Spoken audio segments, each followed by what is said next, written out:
Hey everyone, welcome to this week's show. Uh, Me, of course, is your commissioner and champion, Team Ramrod. With me this week, you might notice that this is not Corey. Um, this is Kyle, manager of Team Rocket, who's blasting off right now, and Yeah, current Caucasaurus holder. current holder, proud of it. I like that it's always on display. He is not ashamed of the Caucasaurus. You should take notes, Brayden, because you might have it again this year. Uh, Probably gonna have it again this year.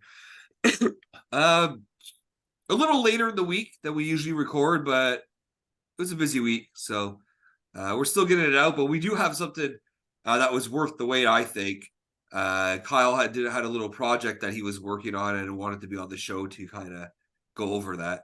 So we'll get to that in a little bit. I'm excited to kind of review that. Let's start with last week's matchups, and man, those matchups were crazy last week. So many, and I don't know if I'd say upsets. I'd say they're upsets because the person you would have perceived to have won didn't win, but the league is so tight now. I can't really say it's a real upsets, right?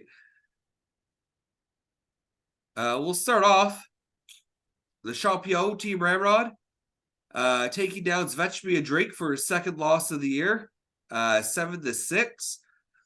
What happened here, Kyle?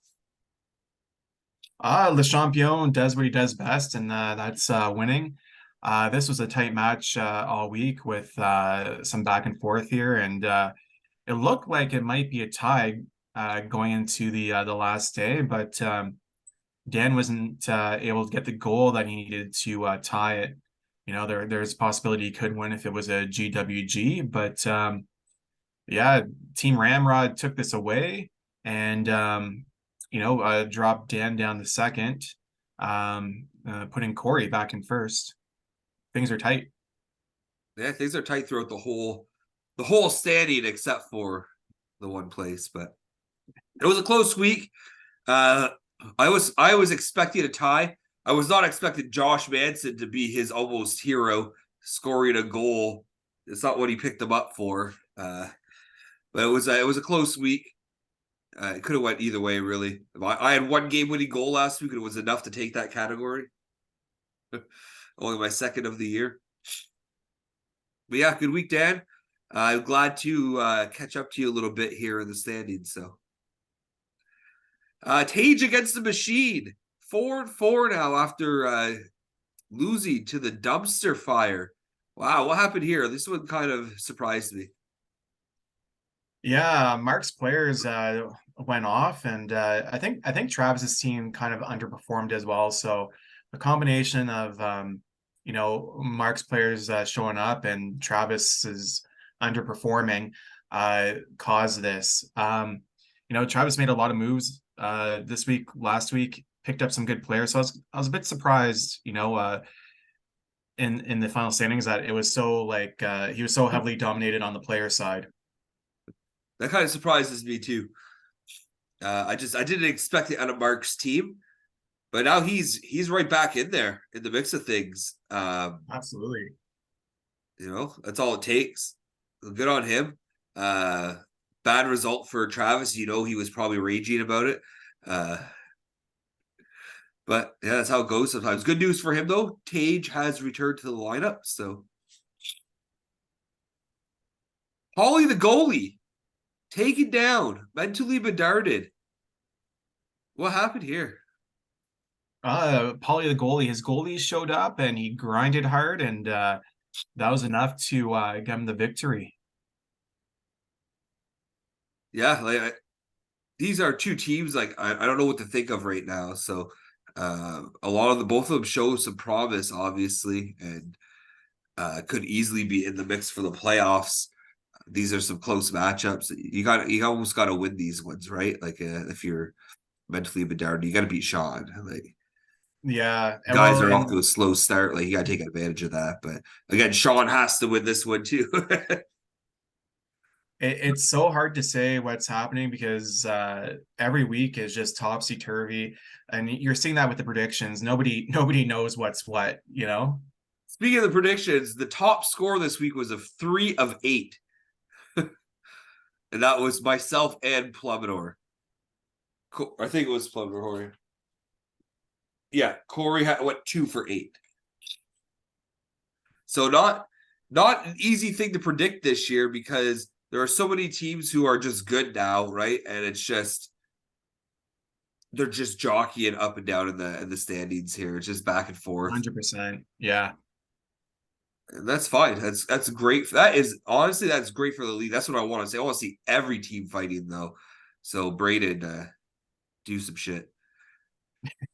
Ah, this was a surprise here. Casey taking down Daltrey. I mean, I guess we shouldn't be surprised. Daltrey is one of those teams who historically, like, you don't know what you're going to get with him. So, uh, but Casey, I don't know. I kind of expected to lose with the Chicago goalies. What happened?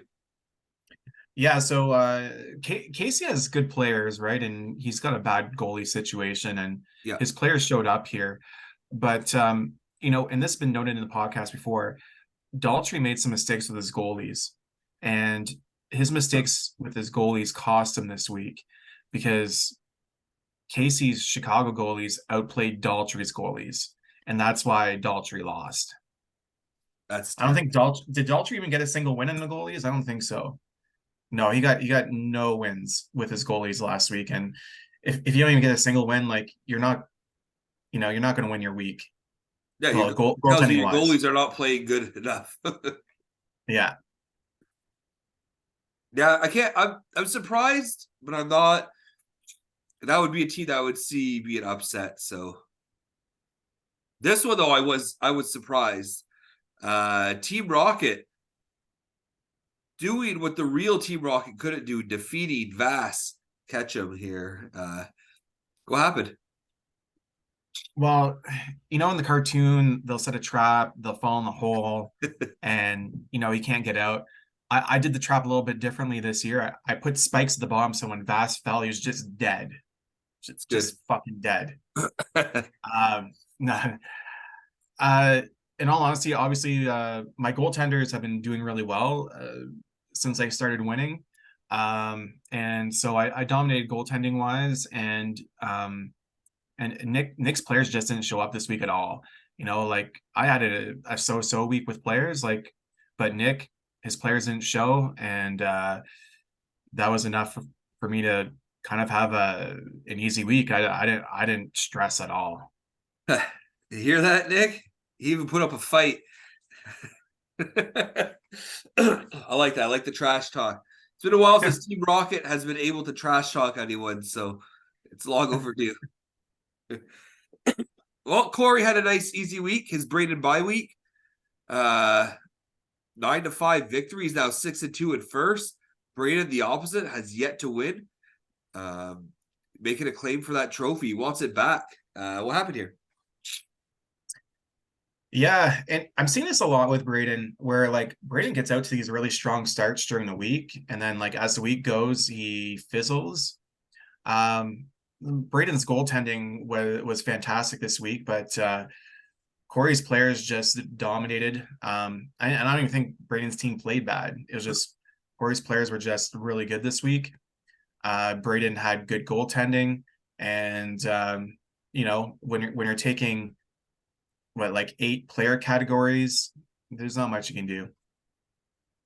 Yeah, we all expected this, so it's the Braden bye week for a reason. I think he just starts his lineup at the start of the week and then doesn't make adjustments as players get in and out of lineups and doesn't double check to make sure that they started the players that he wanted. Like, I don't know. That's what I speculate. Braden proved me wrong. If that is not true, just reach out in the chat and say, tell me what the real reason is that you're just shitty. Uh, Neil back on the winning streak here. I mean, his team's been playing well. He had a rough start to the season, but a 7-5 victory over Pacioretty and Rumble. Both of them at 4-4. What happened here? Yeah, that's a really tight matchup. This could have went either way. Tied in power play points, tied in game-winning goals. And it just looks like Neil just outgrinded him a little bit. Hit 61-59. Neil outscored him. Patches out goaltended him, and yeah, it just came down to a couple of hits.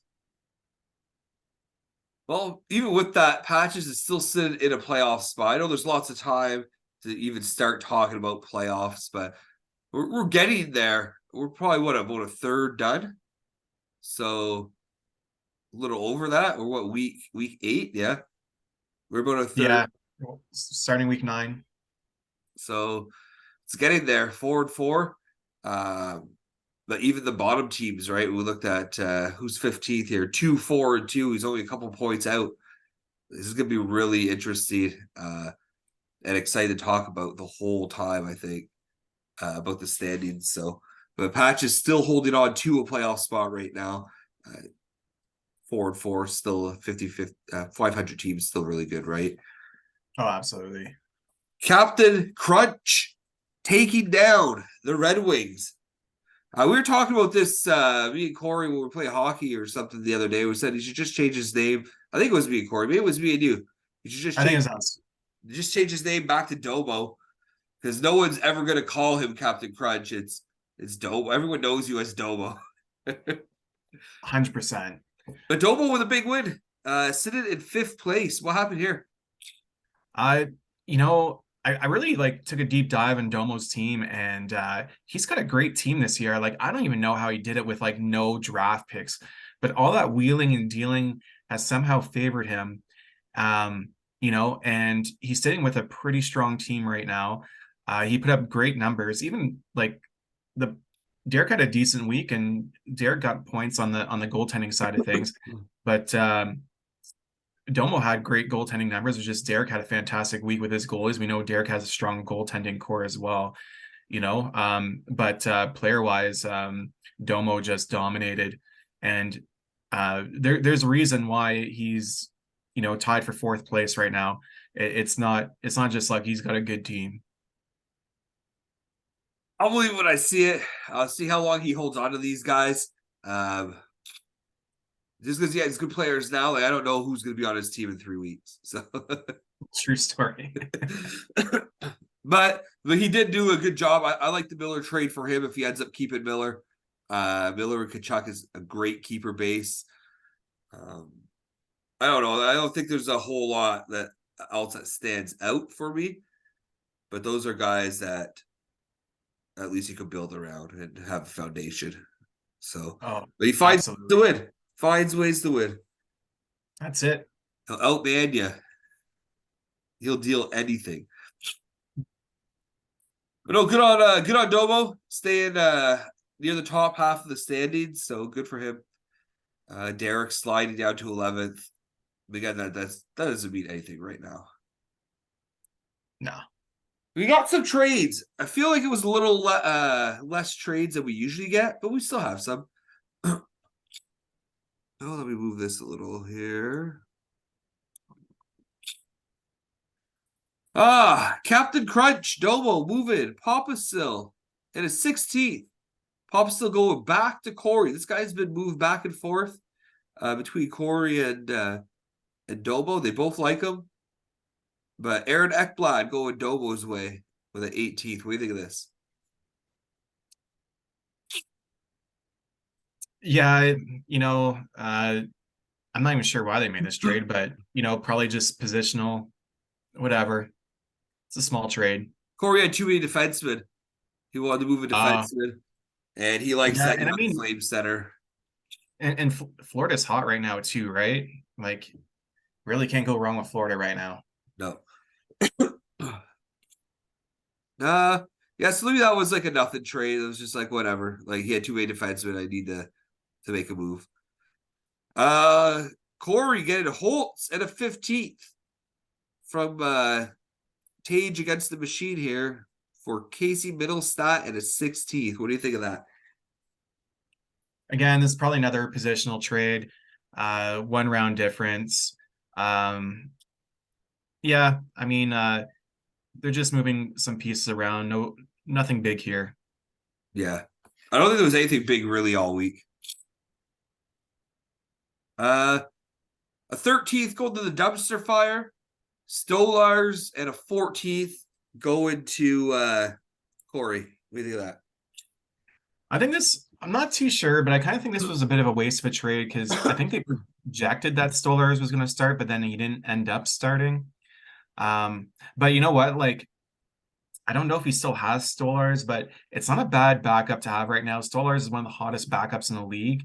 So, you know, having him in your lineup as like a third or fourth goalie is not a bad move right now because like Florida's hot, they're winning. Stolar's putting up stellar numbers when he's playing every third or fourth game. Yeah, might as well. I like the move, like a pick upgrade for a last minute goalie start. Shouldn't have happened that way, but I like it. Claude Giroux and a 15th being moved to, is that Team Rocket? I see. Yeah, Yeah. for Paterka and a 17th to Travis. What happened here? Well, like I was saying earlier, I was pretty comfortable in my week against Nick, and Travis was looking for some man games, and I didn't need them because I had Nick well in hand. Um, so you know, Travis was looking for shots. I said I had Paterka, and I said, you know, I need something comparable in return. So he offered me Claude Giroux. You know, I've dealt with Claude Giroux before, and I looked at it, I'm like, yeah, I'll take Claude. I kind of feel like Claude's a little bit of a better player, and I'm getting a 2-round pick upgrade. You know, to potentially help Travis win, which ultimately he did not win. So this didn't really work out for Travis. The funny thing is that like he tried to reverse this trade afterwards, and I was like, nope. Oh, really? Yeah, like on Monday, he tried to send me back Paterka to get his 15th rounder back. And I'm like, yeah, no, I like Claude. And I like I like the upgrade. Like Yeah, Paterka's Claude's a just good like player. he's an eye drop player, you know what I mean? Oh yeah, Paterka. Yeah. Right now, in a couple years, he'll be a roster guy, I bet. But Yeah, could be. 17th rounder going to the Oscar Mayer Wiener for Corrali and an 18th going to Domo. I imagine this was a Sunday pickup. What do you think of it? Yeah, again, Sunday pickup, you know, uh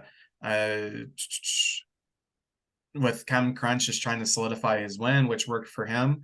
I don't know if Corrali made the difference for him, but not a bad move. Yeah, they had 2 games off at that point, I think. So then I think this is the only trade that happened this week. You got Mayfield and 2 12s going to Domo for Morgan Riley, a 16 and an 18. What do you think of this? I Probably a good trade for both players. This gives almost some trade capital. You know, gives Nick a very good defenseman in Morgan Riley, and or is that the other way? No, Nick gets O'Reilly. You're confused because he's getting his picks back. Oh, okay, yeah, I was reading that wrong for a second. It's kind of funny. All right. Yeah, so definitely a good move for Nick. You know, he gets an upgrade on defense. Riley's like a top tier defenseman. Mayfield's a grinding kind of defenseman, so not a bad pickup for Domo if he's looking for grind stats, and he's getting some tools to play with essentially. Yeah, there's more toys in the box. Yeah. Not like the deal. Like 2 12s means nothing to Nick. You know, for Riley, it's worth it. Like, and Domo gets rid of 2 late picks. So good for Domo. Find ways to wheel and deal with limited resources. Yeah. All right. Before we get into this week's matchups, I'm gonna hand over the sharing here. I'll let you take over. All right. Kyle has a little project he's been working on, and he wants to share his findings, essentially. Um, Host disabled participant screen sharing. No, Can you that's just take a look on your side there, Shane?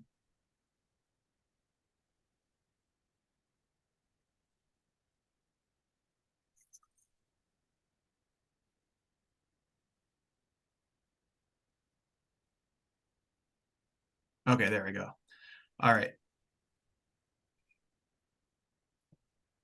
You see that, Shane? It's just loaded. Okay. There we go. Good now. Okay. Yeah. Okay. See that on my side.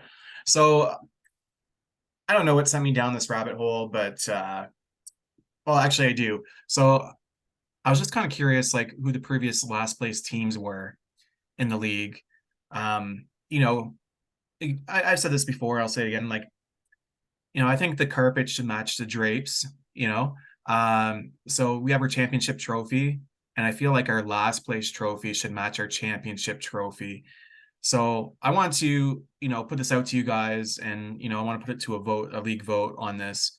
And I'd like to see all of our last place people on the beautiful Caucasaurus. You know, Now, not to not that just point, we did make the championship trophy retroactive whenever I got it. You yeah. So could put up that and argument. we did talk about doing this trophy for years, and it just took us a while to get around to it. But there's pros and cons to doing it because, like, let's face it, like, how do you know you're going to win this kind of trophy and get your name on this trophy? Maybe you would have done things differently that year, and that's completely fair. You know, uh, do I think it's a big deal to get your name on this trophy? No, I'd rather it match, but we'll put it up to a league vote and then we'll respect the vote. But I just want like I went down a huge rabbit hole. I found out who all the last place teams were over the years, and I'm gonna share that today amongst some other stuff that I kind of like went down the rabbit hole about. So I don't know how well you guys can read this, but um, so going back our first year, and this is the only season this guy played. Eric was the last place team. I think it's Corey's friend, right? Yeah. Yeah. He got 3 points in the year. It's the only year he played in the league. He lost so bad he quit. All right. And that was 2015, 2016. 2016, 2017, Nick Saucier finished last with 6 points. Only time Nick's never made the playoffs. And if you're not going to make the playoffs, you might as well do it in fashion, right? And then Nick would go on to win, the championship, I think 2 years later. But 2017, 2018, Corey Saucier finished last with 10 points.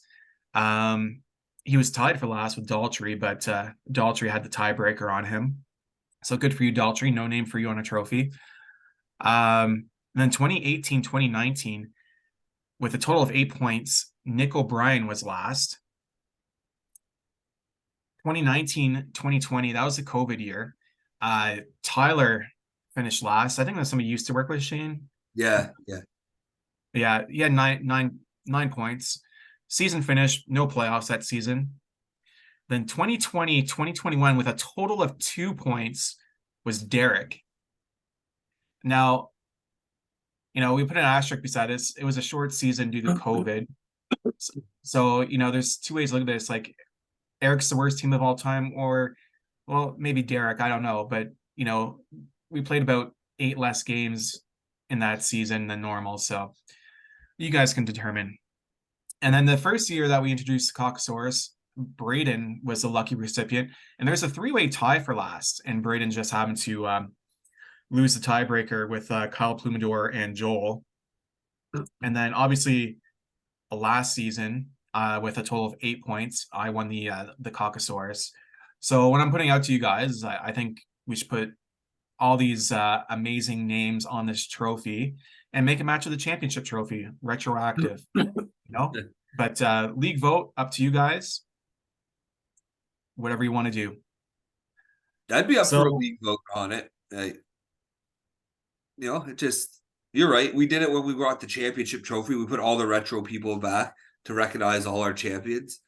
Maybe we should do it for the last place. yeah.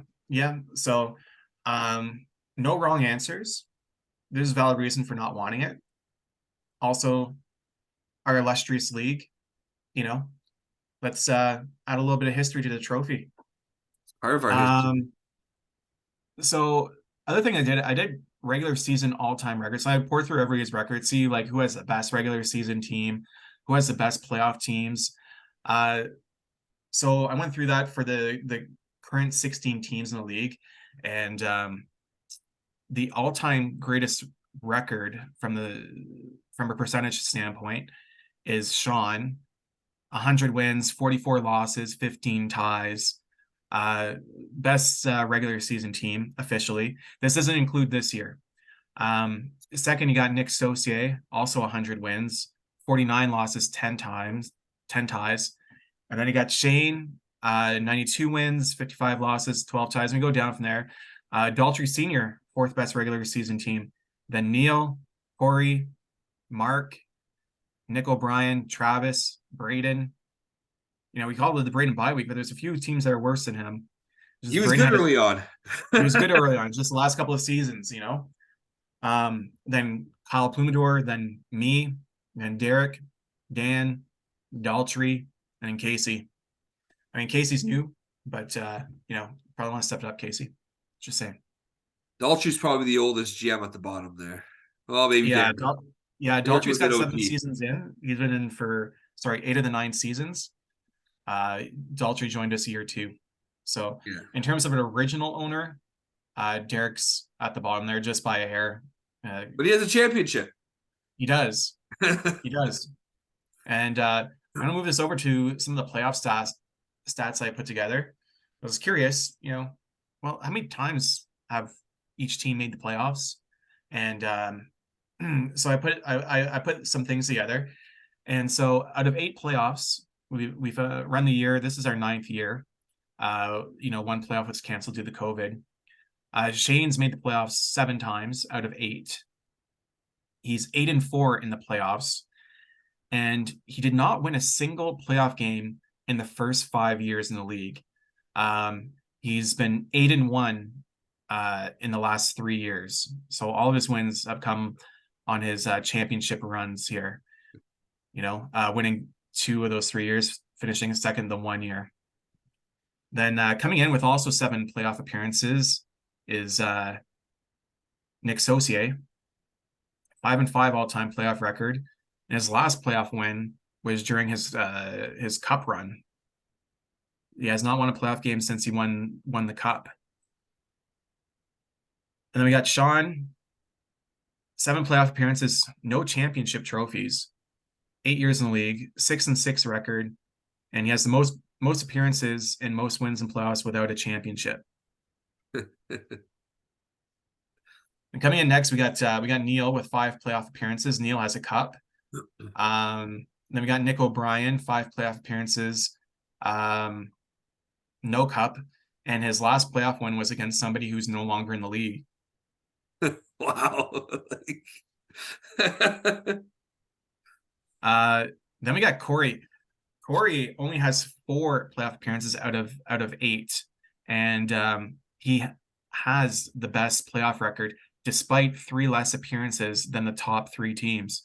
He's got a 9-3 record. He's never lost in the first round. It's a pretty impressive list of who he's beat. So when Corey makes the playoffs, I like that you added that who they've beaten and who they lost against. Like,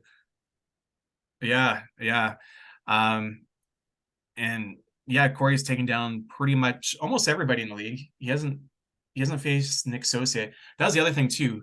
So like Shane, Nick, and Sean have not faced each other at all in the playoffs. Shane and Sean did face each other, but it was canceled because of COVID. So they never got to finish. But there's no official record between Shane, Nick, and Sean ever playing each other in the playoffs. Nick and Sean tied in the finals. Oh, did they? Yeah. Oh, yeah, that's right. Okay, so Shane hasn't faced Nick or Sean. That's it. That's right. I forgot about that. That's right there too. And going down, you got Kyle Plumador, 4 appearances in the playoffs, 2-4. And another person, his last playoff one was against somebody no longer in the league, Randy. And then you're getting down. Travis, 3 appearances. Daltrey Sr., 3 appearances. He's been in the playoffs the last 3 years straight. Daltrey Jr. with 3. Derek with 3.